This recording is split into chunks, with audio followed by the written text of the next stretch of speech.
When the boy knocked on the door, he didn't ask for money. He asked for water.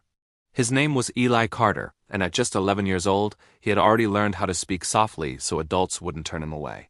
His parents were gone, lost to an accident no one in town spoke about anymore. He had been drifting between bus stops and back roads, sleeping where he could, eating when someone felt kind enough. Most people didn't, but Rose Bennett wasn't most people.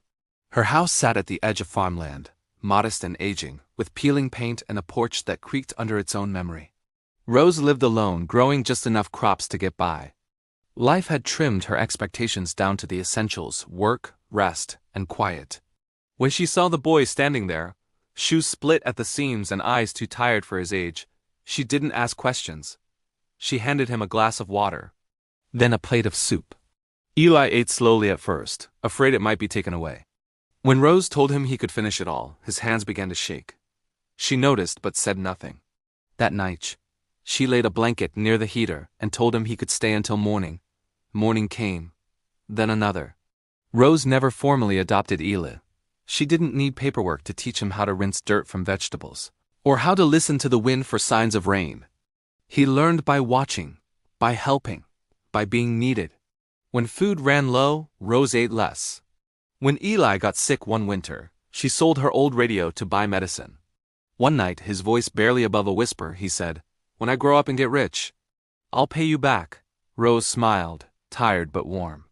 "Just grow up kind," she said. Life keeps track better than we do. Years passed.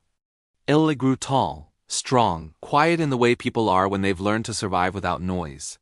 When he was 16, a relative finally found him, a grandfather who had been searching for years. The goodbye was quick, hard. Rose pressed a slip of paper into Eli's hand with her address written carefully on it. "Just in case," she said. After he left, the house felt bigger. Too quiet. Rose aged the way farms do, slowly, then all at once. Repairs piled up. Neighbors sold their land to developers. Letters began arriving with official stamps and words she didn't fully understand. Non-compliant, unsafe, review pending. One morning, trucks pulled into her driveway. Men with clipboards walked her land, speaking like decisions had already been made.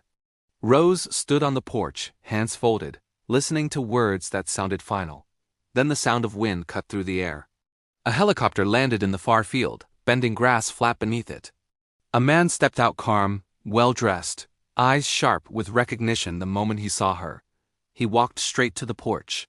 "Mrs. Bennett," he said gently, "do you remember me?" She squinted, heart racing. "It's Eli." The world seemed to pause. Within minutes, phones were out, documents pulled up, quiet conversations turned serious. The official stepped back as Eli spoke, not loudly, not angrily, but with certainty. The eviction was stopped. Later, when the yard was quiet again, Eli sat beside Rose on the porch steps.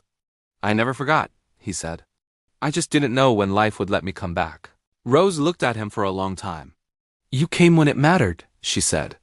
The farm stayed hers, protected, preserved. Eli visited often, not as a savior, but as family.